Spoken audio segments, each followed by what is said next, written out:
Kuro Silk cracked the door and peered out. This floor was more active, with multiple faint calls of "Skibidi, Skibidi." A toilet slid by. Kuro Silk pulled back until it passed. She stuck her head out and looked about. The sounds of the toilets getting louder and then fading and getting louder.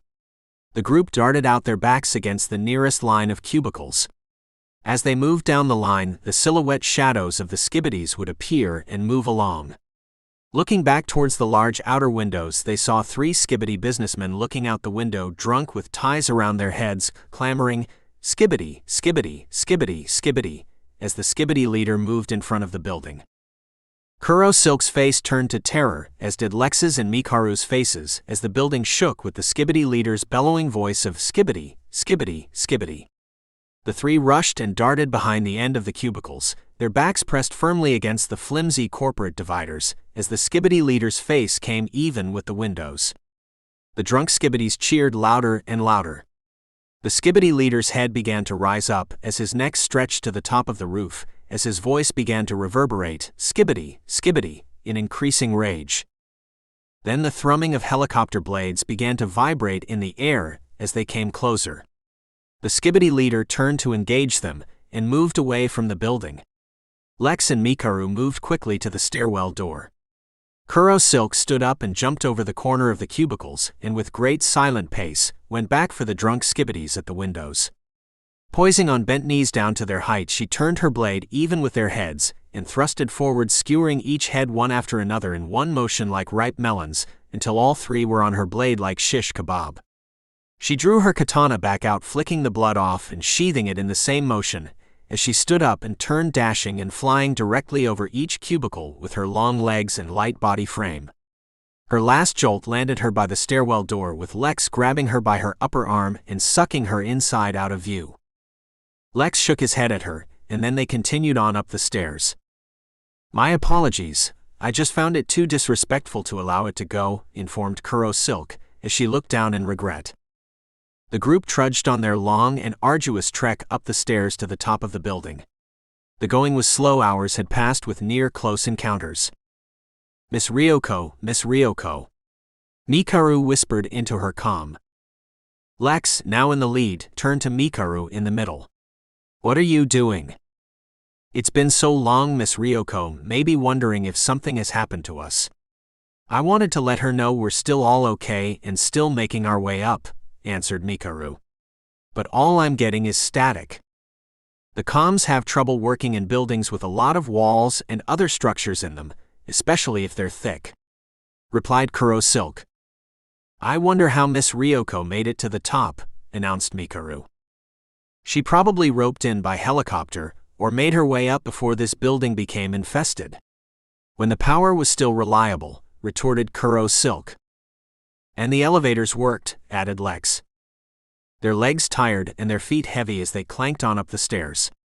Reaching the next landing, the door to the floor opened in front of Lex. In the doorway, paused in shock, was a Skibidi toilet. Lex was paused as well.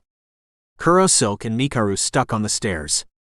The Skibidi, overcoming its shock neck, stretched out and up with the eye in the head full of shock. "Skibidi, Skibidi dom dom, yes yes. Skibidi, Skibidi dom dom, yes yes," it began to shout as loud as it could, sounding the alarm to the others of its kind on the floor. "Oh fuck," Lex grumbled as he pointed his revolver out and fired, splaying the head in twain down its center to its jaw. He kicked the toilet back as more raced towards the door. Lex slammed the door shut. As he and the others raced past and up the next flight of stairs, the door burst open again just as Kuro Silk passed, and her foot hit the first step of the next flight of stairs. She drew her katana, swinging about, decapitating the first Skibidi through the door. In one smooth, graceful 360-degree spin, and continued her dash up the stairs. The Skibidis were momentarily blocked by their dead comrade in the doorway as they struggled to push through. Mikaru knelt down on the next landing on the adjacent wall across from the doorway in the stairwell. She stuck the barrel of her rifle through the spindles of the railing and began to fire, killing some of the Skibidis, instantly wounding others. Either way, it had the same effect of clogging up the doorway, so they couldn't get through and pursue. Kuro Silk raced past Mikaru, tapping her on the shoulder as she passed, and started up the next flight of stairs. Mikaru didn't move, continuing to fire. Halfway up the next flight, Kuro Silk turned to see Mikaru still firing from the same position, not understanding the signal. Kuro Silk jumped back down the stairs and grabbed Mikaru by the shoulder, pulling her. Mikaru stopped firing and looked up as Kuro Silk began to drag her up the stairs. As Mikaru gained her footing and started to run with Kuro Silk let her go. The Skibidi Toilets pushed through their fallen compatriots. Mikaru watched as the dead and wounded broke the railing and fell off, tumbling down the center gap in the stairwell into the darkness below. "Skibidi, Skibidi," the toilets shouted and cried, sounding the alarm. As the group raced up the stairs, the door on each floor landing erupted right behind them, with more Skibidi Toilets pouring into the stairwell, joining the human pursuit. The Skibidis were slow up the stairs, but with more bursting out of every door on each floor, the group passed. It was hard to maintain a safe distance from them. Now just a few floors from the top, Lex stopped and turned, letting Mikaru and Kuro Silk pass. He pulled a grenade from his bandolier. He pulled the pin and tossed it down to the landing below. He grabbed another one, pulling the pin, and rolled it down the stair he had just come up. The first one exploded, followed by the next one in quick succession, shattering many toilets. Lex turned and continued with Kuro Silk and Mikaru.